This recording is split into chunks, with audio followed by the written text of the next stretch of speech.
cold now. And what we do here, of course, is making cheese. Now, because now we have low season, we make cheese 6 times, not 6 times, but 4 times a week. And in the end of the year, we will start with 6 times a week.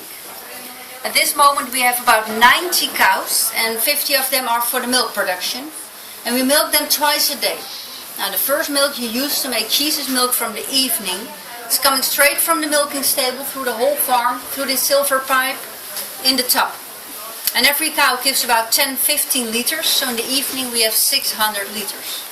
That stays there, and that's possible because we put the lids on, and the tub has a double wand with cold water, so actually it's like a refrigerator. Next morning, 5:30, we milk them again. The other 600-700 liters is coming with it, and then we have a full tub. And then we start making cheese. Now the first thing you need to make cheese is rennet. Rennet makes the milk thick, like yogurt. And the second thing you need is a bactery. And in our case it's the Gouda bactery, because we only make the Gouda cheese, Goudse kaas. So every type of cheese has its own bactery that gives the taste and how the cheese will look like. So when those two things are in the tub, we put the lids on again, wait for about 1.5 hours, and the milk is getting thicker and thicker. And then we start to cut. Now in the early days the women did it by hand, and it took about 3 hours. So I'm very happy that we have electricity nowadays and 3 knives. Hanging in the tub, pushing the button, and it goes around and around. And what's happening then, and that's because of the culture, the water is going out of the milk. The water is going up, the rest is going down. Because of the cutting you get big, wide, soft curds. And after 1 hour cutting, we let 1/3 of that water flow out of the tub, heat it up with hot water till 36 degrees, and that makes the curds ripening, and the curds will be smaller. So at 10:30, the whole tub will look like this. Curds and whey. The whey, that's water, we pump it back to the baby cows, they drink it again, and the curds we take out of the tub. Now every morning we make a decision what type of cheese we're going to make. This morning we made natural, but we can also add herbs to the curds, like Italian herbs, garlic and chives, mustard, ginger, stinging nettle, chili pepper cheese. We make about 15 different types. And then we scoop all those curds out of the tub with a little sieve, put the lid on, and then it goes under the press layer by layer by layer. Half an hour. Then we turn the cheese, and every cheese gets a label. And that's important because that's a square one. And on that label is standing raw milk. Who knows what it means that we make cheese from raw milk? No one? That's milk without pasteurizing. So straight from the cow into the cheese, no colored stuff. Actually nothing else than pure the milk. And that's a big difference. If you buy cheese in a supermarket, it also has a label, but then the label is round. And that means they've done something with the milk before they make the cheese. It also means that our cheese is full fat, because everything is still in it. 80 get on the cheese under the press again, and then a natural one looks like this. But you cannot keep your cheese like this. So at the end of the day we put all the cheeses in the salt water. Next day we take it out to dry, and the salt water, it makes the cheese more tasty, and it also takes water out of the cheese. Next day drying, and then 4 days in a row by hand paraffin on the cheese. So when you ever need therapy in summertime, you can paraffin 600 cheeses a day on the farm if you want to.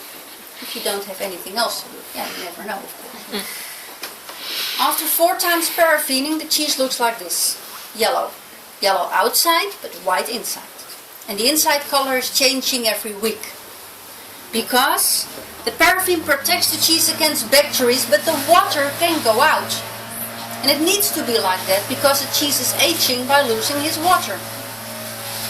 This cheese is 2 days old, it's very soft, and if you push it very hard your cheese will break.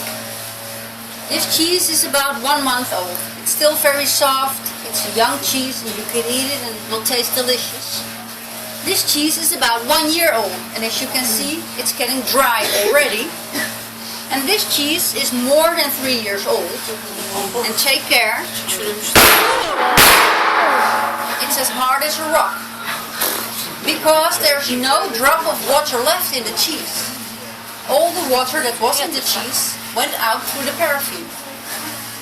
And then people ask, can you eat it? What do you think? You can, but you can only grate it. And then you have your very old, expensive Parmesan cheese. Because all cheese is that expensive because someone has to store it, sometimes for 2-3 years. Clean it, churn it, and it takes space, of course. So if you buy a young cheese and you keep it on the shelf for 2 years, you make your own old cheese. If you buy a cheese, you don't cut it in half because then you have 2 open sides. You open one side and eat from this side to the other side.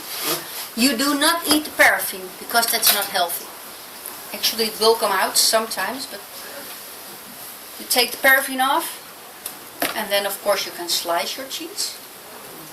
Or you can grate your cheese. And if you eat cheese every day, you don't have to put it in the fridge. Because Gouda, the taste is best on room temperature. And if you do not eat it every day, you cover this with plastic, put your cheese in the fridge.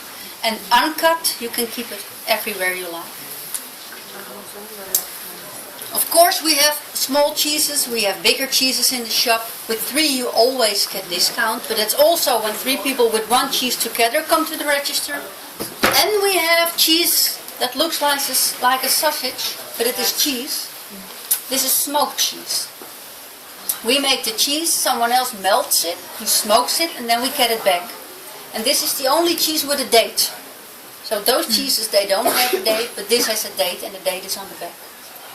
Are there any questions before we come to taste the cheese? Everything was clear? Yeah. Now one question for you. How many liters of milk we use for this 1 kilo of cheese? What did you say?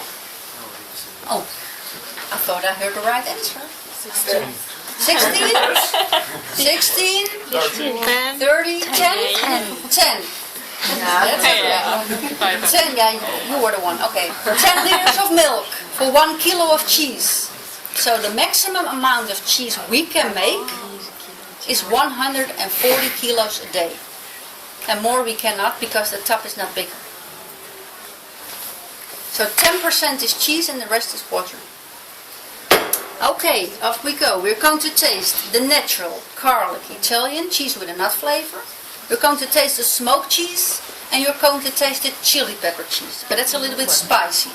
But it's very nice, actually. Yeah? I will go there. You can follow me.